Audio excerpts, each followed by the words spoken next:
کہ جناب P S C کا یہ بنے گا وہ بنے گا، ایک پارٹی وہ پی ٹی آئی کی اندرونی لڑائیاں ہی نہیں ختم ہوتی، وہ آپس میں وہ عمران خان جیل میں ہے، وہ باہر جو ہے نا ایک دوسرے کے ساتھ چاقو مارنے سے دستوں گرے بائیں سارے، وہ ان کو فرصت ہی نہیں ہے، روز کا بس آدھے پروگرام اس پہ نہیں ہے کہ پی ٹی آئی کی کیا مصیبتیں ہیں، آدھے مصیبت یہ ہیں کہ شیر افضل نے اس کو یہ کہہ دیا، اس نے اس کو یہ کہہ دیا، کس کو کیا عہدہ ملے گا، کون بادشاہ اب عمران خان کے بعد کون ہے، تو یہ مسئلہ رہتا ہے۔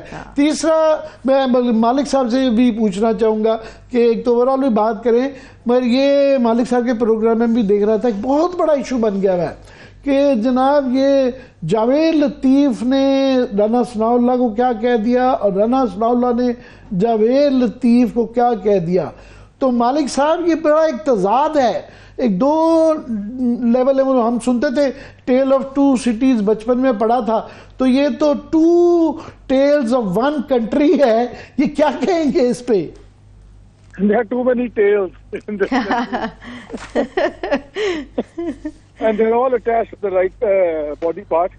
But yaar, it's embarrassing also. اب سیدھے آپ سنتے ہیں جو کچھ ہو رہا ہے، لیکن یہ بڑی انٹرسٹنگ کانفلکٹ چل رہا ہے جو ان کی انٹرنل پالیٹکس رائیولری اب بالکل بلو آؤٹ کر گئی۔ پرائیویٹلی آپ ان سے بات کریں نا، تمام جو ریلیونٹ مسلم لیگ کے لوگ ہیں تو بتاتے ہیں کہ اصل جھگڑا یہ ہے کہ رانا تنویر کیوں جیت گئے اور یہ کیوں ہار گئے جاوید لطیف صاحب۔ اور انہوں نے آج میرے پروگرام میں آپ بات کر رہے ہیں یہ بھی کہا کہ جی اب میرا حلقہ نکال لیں اور ساتھ والا حلقہ نکال لیں تو آپ کو ان کے ریزلٹ سے پتہ لگ جائے گا کہ کیا ہوا۔ ساتھ والا حلقہ کس کا ہے؟ رانا صاحب کا ہے نا۔ And without naming any thing انہوں نے تو آج یہ بھی انڈیکیٹ کیا کہ جی متعلقہ فورم پہ میں نے تمام چیزیں دے دی ہیں اور بڑی جلدی آپ دیکھیں گے ثبوت بھی دیے ہیں اور سچ سامنے آئے گا۔ And he is talking about outright payments of crores of rupees کہ جتنے کروڑ خرچے گئے ہیں، یہ ہوا ہے، فلانا ہوا۔ تو کافی اگلی چیزیں آ رہی، لیکن ہمیں ایک چیز تو آپ دیکھو نا، جب شروع میں یہ پھڈا شروع ہوا تھا تو میری کم از کم اپنی پہلی سوچ یہ تھی کہ جتنے نواز شریف صاحب کا گروپ ہے وہ ہرا دیا گیا، خواجہ سعد چلا گیا، خرم دستگیر ہار گئے، رانا ثناء اللہ آ گیا، جاوید لطیف ہار گئے۔ پھر ہم نے دیکھا اسی اسپیڈ سے لیکن ان تینوں لوگوں نے بڑی گریسیس سے اپنی ڈیفیٹ ایکسیپٹ کر لی، انہوں نے نہیں کی۔ پرائیویٹلی جب ہم بات کرتے ہیں سینئر مسلم لیگ والوں سے، وہ کہتے ہیں کہ جھگڑا سارا ڈومیسٹک پالیٹکس کا ہے، کہ یہ شاید جاوید لطیف صاحب سمجھتے ہیں کہ رانا صاحب از بیہائنڈ آل دیٹ جو شیخ اوپرا کے اندر ہوا ہے، اس لیے یہ اس لائن میں نہیں آئے۔ لیکن آپ نے یہ بھی دیکھا کہ نواز شریف یا مریم نواز صاحبہ بھی ان کے ریسکیو کو نہیں آئی، کوئی پبلک شو آف سپورٹ ان کے ساتھ نہیں ہوا۔ تو کافی زیادہ اب اندر بھی لوگ دو اینگل سے سوچ رہے ہیں کہ لانگ ٹرم پالیٹکس کیا ہوگی۔ اور اگر آپ دیکھا جائے تو ایک زاویے سے تو نون میں سے شین تو نکل آئی نا، تو کافی کچھ ہو رہا ہے فرینکلی جو ملٹا لیول پہ ہو رہا ہے۔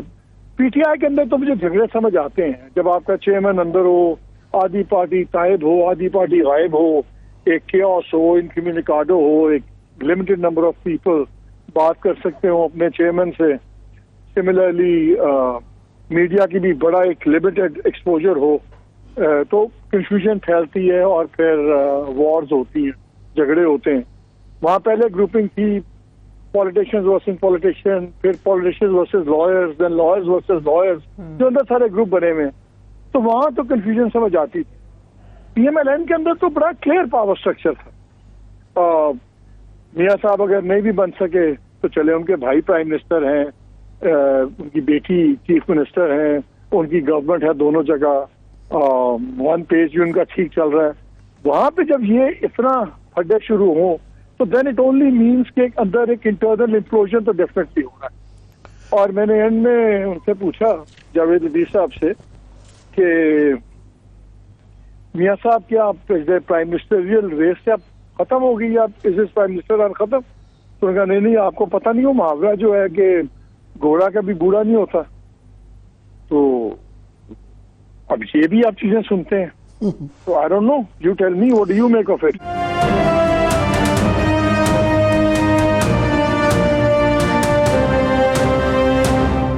مالک اس میں مجھے ایک اور تضاد یہ نظر آتا ہے کہ درمیان میں رانا ثناء اللہ صاحب کے والد سے بھی لارجلی اور بھی ایک دو لوگوں نے اشارے دیے کہ پولیٹیشنز کے ساتھ مل کے جو ہے یہ ہم اسٹیبلشمنٹ کے خلاف جو ہے نا ایک محاذ بنایا جائے.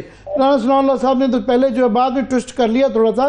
شروع میں انہوں نے کہا کلیئرلی کہا کہ جی ہمیں جو چکزئی صاحب مینگل صاحب یہ ہمارے الائز رہے ہوئے ہیں ان سے بات کرنی چاہیے اور پی ٹی آئی سے بھی کرنی چاہیے. تو وہ مگر یہ کوئی نہیں کہتا کہ پنجاب کی کم از کم وہ گورنمنٹ نہیں چھوڑنا چاہتے. اس پہ وہ ظاہر ہے مریم بی بی بیٹھی ہیں اور وہ چاہیں گے کہ یہ اقتدار جو ہے ان کی صاحبزادی کو یہ منتقل ہو اور اس کو وہ کنسولیڈیٹ کرنا چاہیں گے. تو یہ ساتھ میں مطلب اقتدار کے ٹکٹ کے مزے بھی لینا اور یہ مزاحمتی موڈ بھی بنانا, مجھے تو اس کے اندر ایک بنیادی کانٹرڈکشن نظر آتی ہے. نہیں, ایک اور انٹرسٹنگ ڈیولپمنٹ آپ دیکھیں, ابھی انہوں نے ڈسٹرکٹ بورڈز بنائے ہیں عامر, جو پولیٹیکل ڈسٹرکٹ بورڈز اور ایڈمنسٹریشن کے, اور ان میں M N As local. Khurram Dastgir is not in Gujranwala district board. اپنا یہ پارٹی پنجاب کے پریزیڈنٹ ہے رانا ثناء اللہ, یہ فیصل آباد ڈسٹرکٹ بورڈ کے ممبر نہیں ہیں. اسی طرح Javed Latif is not a member of that district board جنہوں نے بنایا ہے شیخوپورے کا ڈویژن کا. سو ڈسٹرکٹ کا تو یہ بڑی انٹرسٹنگ ایک ملٹیپل لیول کی چیزیں چل رہی ہیں جو سمجھ نہیں آئی کہ وہ کیا رہا ہے. اور یہ پھر تو سمجھ آتی ہے کہ آپ جو یہ کہہ رہے ہیں کہ شین اور سین کی وہ فائنل یہ جدائی جو ہے وہ ظاہر ہے وہ تو کلیئرلی اب یہ پھر نظر آ رہا ہے. اس کے علاوہ بھی جو یہ خبر ہے کہ نواز شریف صاحب صدر بننا چاہتے ہیں, ورنہ پہلے تو یہ بتایا جاتا تھا ہمیں کہ ان کو ضرورت نہیں ہے عہدے کی, ہی از بیانڈ دیٹ. اسے ان کو قائد کہہ لیں, راہبر کہہ لیں, کوئی وہ انسیکیورٹی کوئی نہیں ہے.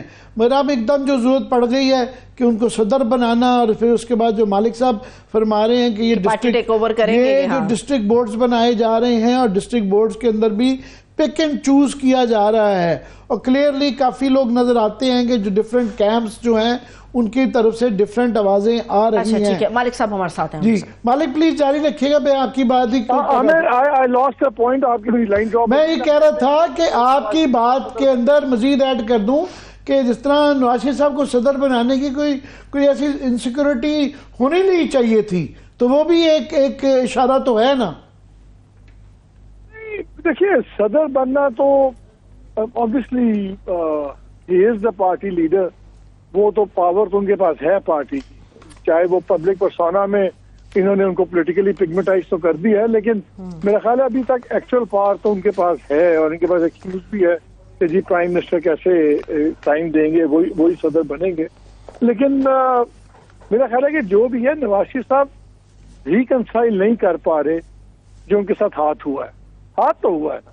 دیکھیں رانا ثناء اللہ بھی کہتے ہیں بار بار کہ جی عرفان صدیقی صاحب کی بات نہیں, وہ اس کو ڈینائی کرتے ہیں کہ جی وہ مینٹلی تیار تھے کہ میں وزیر اعظم نہیں بننا, وہ وزیر اعظم بننے ہی آئے.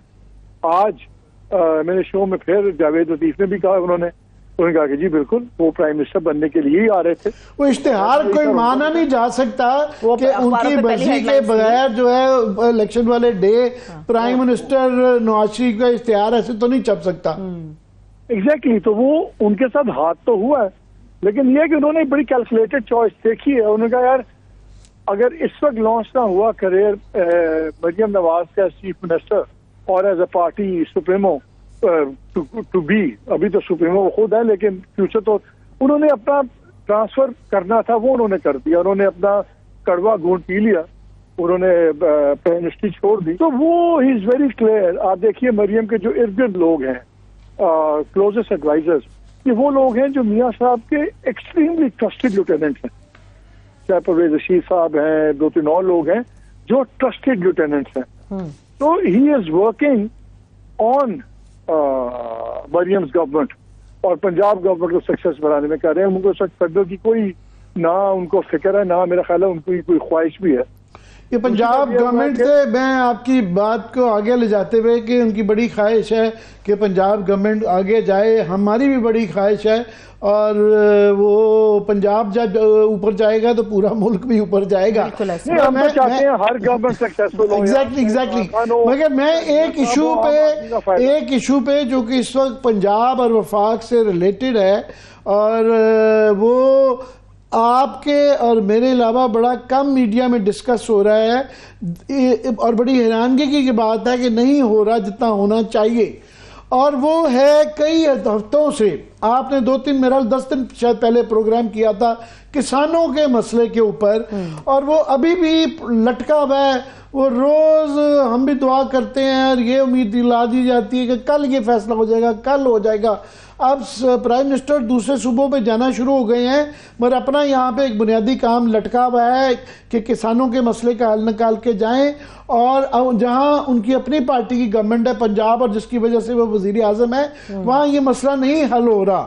اب اس کا ایک نیا اینگل ہے. میں ذرا کوئکلی ایک چیز بتا دوں کہ یہ اس کو تو ہم ریپیٹ کرتے رہے ہیں کہ مسئلہ کیا ہے، کہ انہوں نے 3900 کا وعدہ کیا تھا، اور یہ 3,000 کے قریب جو ہے نا آڑتیوں سے اینٹتا جا رہا ہے، ہر روز اینٹتا جا رہا ہے، بارشوں کا خرچ رہا ہے، اور جو ہے نہ یہ ڈیٹ اناؤنس کر رہے ہیں، نہ یہ بتا رہے ہیں کتنی گندم اٹھانی ہے.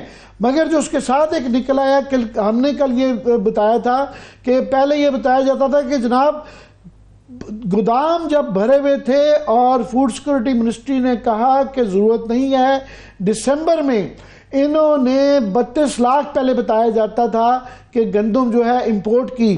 اب کل ہم نے ڈاکیومنٹ دکھائے تھے کہ یہ تقریباً 36 لاکھ گندم ٹن ایکڑ، بلکہ 35,87,378 ٹن جو گندم ہے وہ امپورٹ کی گئی، اور ایز لیٹ ایز مارچ تک امپورٹ ہوتی رہی. اب لیٹسٹ یہ ہے مالک کہ یہ جو آج جو ہے کسان اتحاد نے پرائم منسٹر کو یہ خط لکھا ہے، کیونکہ وہ یہاں چکر لگا کے وہ خالد کھوکھر صاحب وغیرہ وہ تھک کے ہیں وہ بیچارے، اور وہ یہ کہہ رہے ہیں، آپ بھی سن لیں کیونکہ آپ اکانومی کو بڑا فالو کرتا ہے، کہ $1 بلین کی امپورٹ کی گئی. ہم یہاں 200-400 ملین کے لیے ترلا کرتے ہیں، جب ہمارے وہاں بمپر کراپ تھی تو $1 بلین کی وہ امپورٹ کی گئی، اور اس کے بعد وہ کہتے ہیں کہ اس میں سے $380 جو ہے نا وہ کسان کو نقصان ہوا، کہ ان سے اب جو 3900 کی بجائے 3000 اور 3200-3400 کی لے رہے ہیں تو ان کو نقصان ہوا. وہ کہہ رہے ہیں 104 بلین کا کھانچا جو ہے وہ بیچ میں جو پارٹیاں انوالو تھی جنہوں نے اجازت نامے دیے اور جنہوں نے امپورٹ کی، 104 بلین انہوں نے کمائے. اب پنجاب میں وہ کہہ رہے ہیں سٹوریج لاسٹلی کہ سٹوریج نہیں ہے، اور 300-400 بلین کا ہی معاملہ ہے. اور بھائی جو $1 بلین دوسروں کو دی اور 400 بلین جو اپنا نقصان گیا وہ پنجاب کو دے دیتے. اب آپ بتائیں. پنجاب کے پاس سرپلس لائف سٹاک، یہ سٹاک پڑا ہوا تھا، نوبڑی دے دے. بات وہی ہے نا. دیکھیں میں نے اپنے پروگرام میں جب اس میں جس کی بات کر رہے ہیں، ایک اور قصہ سنایا تھا. جب عمران خان کی گورنمنٹ تھی تو عمران خان نے ایک باری نا پرائس یہ فائنل کرنے کی بات ہوئی کہ پرائس اور کوٹاز وغیرہ فائنل کرتے ہیں، تو وہاں شیخ رشید صاحب نے اس میٹنگ میں کہا کہ خان صاحب جتنی تحریکیں ہیں نا گورنمنٹ کے خلاف اور گراتی ہیں وہ دیہات سے نہیں نکلتی، وہ شہروں سے نکلتی. تو شہروں کی قیمتیں کنٹرول کریں، دیہات کی ان چیزوں پہ نہ پڑیں گندم میں. This is exactly the approach has been sold to Maryam. ایک طرف ہم نے کسانوں کو تباہ کر دیا، دوسری طرف ہم نے روٹی جو ہے وہ 4 روپے سستی کی، نانا آپ نے جناب 20 روپے کا کر دیا، اور شہروں کے اندر روز آپ نے ویڈیو چلوا دیے، اور وہ پتہ لگتا تھا ایک ہی میسج ہر بندہ کر رہا ہے، کوئی کوئٹہ میں، کوئی پشاور میں، وہ کوئی لاہور میں، کوئی میاں والی میں، کوئی پنڈی میں، آخری جملہ ایک ہی ہوتا تھا نا، شکریہ مریم نواز. تو کو پتا تھا کہ ان کو اسٹیٹمنٹ سکھائی ہوئی ہیں. سو شہروں کے لیے انہوں نے ایک چیز کی کہ جی روٹی 4 روپے سستی ہو، ہمیں شہروں میں اس کا ایڈوانٹیج ہوگا اور ایک ہائی پروفائل ہوگا کہ مہنگائی کم ہوگی. کسان بی ڈیمڈ. ابھی اور آپ نے جو بتایا کہ ہمیشہ ہی پہلی بات ہے، پہلی بار ہے، اتنے یہ سارے سرما ہے تو کریں نا، انکوائری کھولیں نا کہ کیئر ٹیکر نے کس طرح اتنا ڈیسیژن لیا، کیا ہوا کیا نہیں ہوا. اب سب سے بڑی چیز کیا ہے، اگلے سال ہم دیکھیں گے ہمارے کسان تو بیچارے پرانے لکیر کے فقیر ہیں نا، وہ اگر ایک باری ٹماٹر اچھا ہو گیا تو سارا پاکستان ٹماٹر اگا لیتا ہے. گندم اچھی گئی, سب نے گندم اگا لی.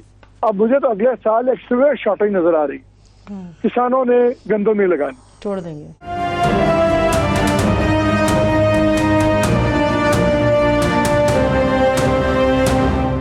مالک صرف گندم نہیں ہوگی, فوری طور پہ ان کو یہ جو اس سے پیسہ کمانا تھا, ایک تو قرضے اتارنے ہوتے ہیں, اب اس کے بعد کپاس اور رائس. یہ فائنانس منسٹر بار بار کہتے رہے کہ رائس کی ایکسپورٹ کی وجہ سے ہمیں ایک تو امپورٹ نہیں کرنی پڑا تو ہمارا فارن ایکسچینج بچ گیا, اور ایکسپورٹ کرنے سے مزید جو ہے کوئی ڈالر آ گئے. تو یہ رائس اینڈ دین کاٹن جب نہیں لگ پڑے گی تو پھر یہ پھر آٹا فرض کریں, یہ سوچ رہے ہیں کہ روٹی اگر کم بھی ہو جائے گی تو پنجاب کا کیا بنے گا, پاکستان کا. مجھے تو یہ سمجھ نہیں آتی کہ آپ کے 75% سے زیادہ فارمرز ایگریکلچرز بیٹھے ہوئے ہماری اسمبلیز کے اندر, مجھے ان کی خاموشی سمجھ نہیں آئی, نہیں سمجھ نہیں آ رہی. بتائیے کیا ہو گیا یار. اچھا اس میں بھی مجھے ایک بندے سے میں نے بات کی, اس میں بڑی انٹرسٹنگ بات کی.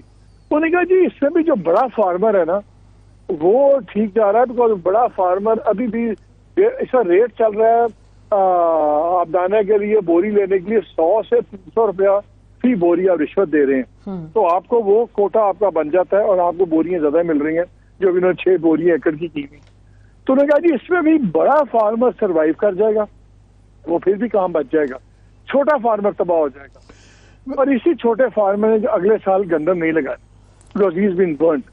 تو یہ مجھے ایک بڑی وشیس سائیکل دوبارہ نظر آتی ہے. اور وہی آپ کی والی بات کہ جنہوں نے $1 بلین کی گندم منگا لی ہے اس کا ذکر ہی کوئی نہیں ہے, اس کا پوچھ ہی. مالک صاحب وہ آپ اور ہم جانتے ہیں کہ وہ کتنے طاقتور لوگ ہیں. یہ نہیں کہ پارلیمنٹ میں آواز نہیں اٹھائی گئی. اس وقت ملتان میں لوگ جو آپ کہہ رہے ہیں نا سڑکوں پہ, شہروں میں بھی آج وہاں پہ اس طرح کی ویڈیوز چل رہی تھی کہ وہ گندم لوگ جلانا شروع ہو گئے. اگر اتنی سستی بیچنی ہے اس سے بہتر ہم بیچیں ہی نہ. وہ خودکشیاں کی اطلاعیں بھی آنی شروع ہو گئی ہیں. پارلیمنٹ میں پنجاب اسمبلی میں تواتر سے ہوا, وہ جو 4700 کی پنجاب نے کی تھی وہ اس لیے کی تھی کہ وہ گندم سرکاری نہیں بک سکی, وہ بھی گوداموں میں پڑی ہوئی ہے. وہ جو 3032 کی جو امپورٹڈ تھی, وہ جو $1 بلین کی منگوائی گئی تھی, اس کو بکوانا تھا.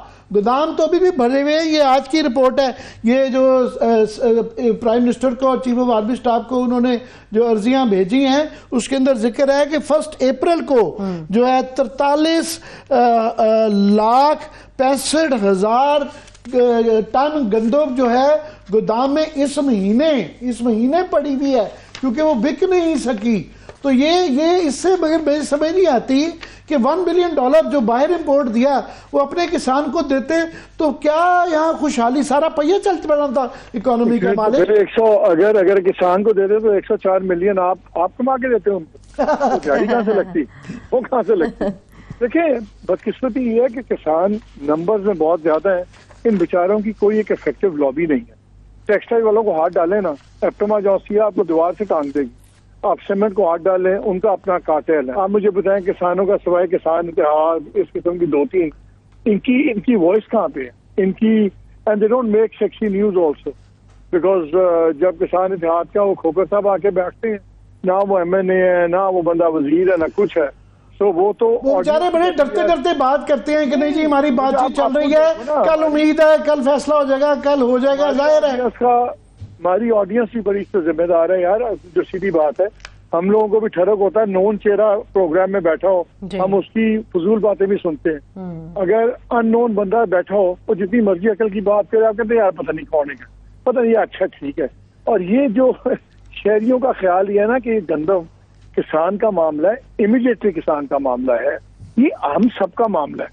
اس کا الٹیمیٹلی سارے بھگتیں گے اور اگلے سال بھی بھگتیں گے. لیکن وہی بات ہے جس ملک میں جس کی جتنی شور ہے اس کی نیوسنس ویلیو ہے اتنی اس کی اصل ویلیو ہے. کسان بیچارے آرگنائزڈ ہیں ہی نہیں. They don't have a pressure group, they don't have a lobby, they don't have a media presence.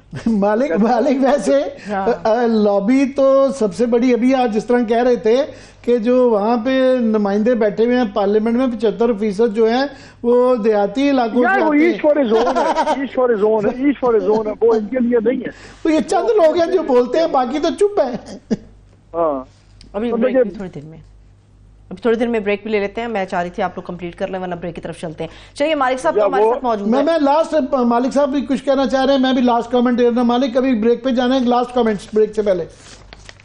تو دیکھیے مجھے آپ ایک بات بتائیں, مجھے سب سے دکھ کی بات ہوئی جب میرے پروگرام میں آئے تو وہ ایگریکلچر منسٹر تھے پنجاب کے, فائن ینگ مین, اور ان سے 2-3 بار انہوں نے کہا کہ جی ہمیں آپ چیف منسٹر سے ہماری ملاقات کروائیں. انہوں نے پتہ ہے اس پہ بھی وہ گارنٹی نہیں دے سکے کہ میں چیف منسٹر سے ملاقات کرواؤں گا. اینڈ آئی اپریشیٹ ہم, ہی واز ٹاکنگ آنیسٹلی. انہوں نے کہا کہ جی ہماری پوری کوشش ہوگی کہ آپ کی ملاقات ہو جائے. مالک کئی ملاقاتیں ہو چکی ہیں ان کی. نہیں, میں اس دن کی بات کر رہا ہوں عامر, میں اس دن کی بات کر رہا ہوں کہ جس ملک کا بریڈ باسکٹ پروونس کا ایگریکلچر منسٹر بیچارہ اس بات پہ کانفیڈنٹ نہ ہو کہ وہ کسان اتحاد کے ٹاپ مین کی ملاقات ڈیلیگیشن بھی کروا سکتا ہے کہ نہیں کروا سکتا. جس شوز کے پرائرٹیز وہاں پہ انٹرنل پرائرٹیز آپ کو کیا نظر آ رہی ہوں گی. وہاں پہ زور ہے ایئر ایمبولینس لے, بالکل ہونی چاہیے. اور بھائی پہلے آپ اپنی اصل چیز دیکھیں. سب کو پتا ہے ایگریکلچر آپ کے ملک کا لو ہینگنگ فروٹ ہے, آپ اس کو پک نہیں کر رہے, باقی کیا ہوگا. بس پرائرٹیز کا مسئلہ ہے نا. میں نے آپ کا پروگرام دیکھا تھا, اس میں وہ ضد تھے کہ آپ دیکھیے گا کل میٹنگ ہوگی اور فیصلہ ہو جائے گا. وہ جو میٹنگیں ہوتی ہیں اس کے اندر کل پہ آ جاتا ہے, اور ہم بھی روز دعا کرتے ہیں کہ جی ہم کوئی منفی بات نہ کریں کیونکہ کل یہ فیصلہ ہو جائے گا. وہ کل نہیں آ رہی. سب بات کو بھی 2 ہفتے ہو چکے ہوئے ہیں. اور ایک میں لاسٹ میں بات کہہ دوں, فیمس لائن نہیں ہے tomorrow never comes, tomorrow never comes یا اف ٹمارو کمز. مگر میں لاسٹ یہ بس بریک سے انہوں نے جانا ایک بات کہہ دوں کہ یہ پنجاب کا مسئلہ نہیں ہے. یہ گندم جو ہے یہ کے پی بھی اسی پہ چلے گا, یہ بلوچستان, پھر اس کے بعد آپ کے ناردرن ایریاز, آزاد کشمیر, یہ سب جگہ آئے گا.